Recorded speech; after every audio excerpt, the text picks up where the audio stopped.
The following is a selected video from masterthecontent.com, where you will find an extensive video library of lectures for a variety of standardized admission tests. We offer over 600 hours of detailed video lectures for a multitude of standardized tests. Use our interactive in-lecture table of contents to find specific topics of interest. Work through numerous in-lecture examples to help you internalize concepts. To learn more, visit masterthecontent.com. Your career, our passion. Example, percent dissociation of a weak acid.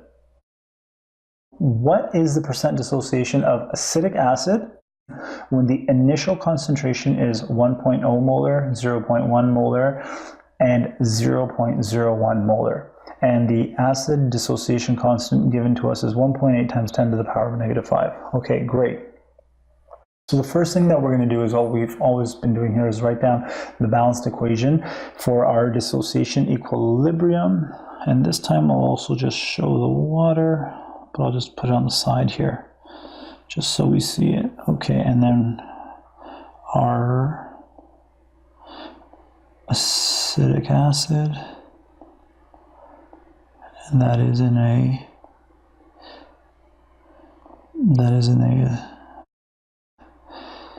aqueous solution, giving us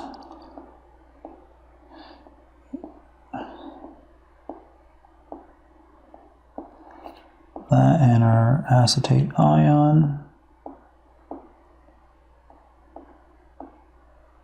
Perfect. Our initial concentration is given to us as just 1.0, and we can just go ahead and write that in as well. And then our change now is going to be the amount of the concentration that's going to dissociate, and we just always define that as x, and we're going to gain that here, right? Excuse me. And now the equilibrium concentration therefore becomes 1.0 minus x. This is just going to be x, and this is just going to be x as well. Great. To calculate what we're actually looking for, if we go back one slide now, what we're actually looking for is now just the concentration that dissociated. So that is our x value. We're given this value down here, which is the initial concentration. That's what we're trying to solve for now. We're just trying to get the value of x. And how can we find the value of x? Like we've been finding all this time, is through, because we don't have pH this time, because last time we had pH, this time we can find the value of x through the acid dissociation constant. Let's go ahead and do that. For the acid dissociation constant, let's first write down our reaction here. Perfect. And that's just going to be our acetate ion there over our acetic acid concentration, right? And this is just going to be x, and this is just x, and this is going to be 1.0 minus x, and this is all equal to 1.8 times 10 to the power of negative 5. Okay, great. Now, I just want to introduce a quick concept to you guys. Whenever x well, firstly we make the assumption, but whenever x is less than 5% of the initial concentration, in our example here, we're making the assumption that x is actually going to be less than 5% of the initial concentration, then what we can actually do is we can neglect this amount here, and we can just rewrite our equation as x squared over 1.0, which is equivalent to 1.8 times 10 to the power of negative 5. Now, if we were to go ahead and solve this part, right, and we find that x is actually greater than 5% of the initial concentration, which is 1.0, then our assumption is not justified. However, if we go through this and we find that x is less than 5%, then our assumption is justified and you can take this route. Now let's go ahead and just solve for x. Once you iso x, you get the following: 1.8 times square root of 1.8 times 10 to the power of negative 5, giving us a value of 4.2 times 10 to the power of negative 3. Okay, great. Let me just highlight that because we did write down a lot of stuff. So that is the value of x there. And just looking at it, you can already tell that this is not going to be 5%. This is going to be less than 5% of this. Thus, our assumption is justified. Well, now that we know what x is, right, the concentration that dissociates from our acetic acid here, and we know the initial concentration of the acetic acid, let's actually now go to our next slide because we're limited for room here and find the percent dissociation. Okay, great.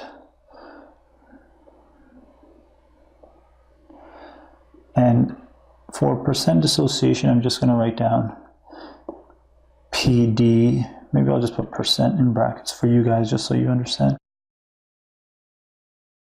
And, now we can write it like this. We take the hydronium ion concentration over the acetic acid concentration. And the reason we write it like this is now, because if we go back and we take a look,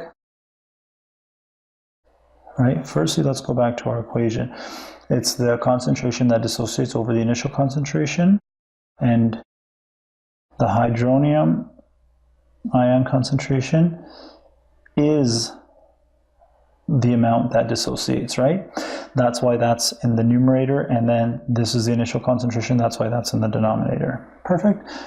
We can go ahead and solve for that, and that is actually, apologies here, this should also be 100. So this is going to be 4.2 times 10 to the power of negative 3 over 1.0. This gives us, and again, this is when the concentration was 1.0, right? That's going to give us a value of 0.42%. When we made that assumption, right, this now for sure is justified because it's not even 1%.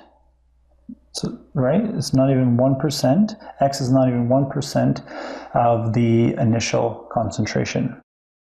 Okay, great.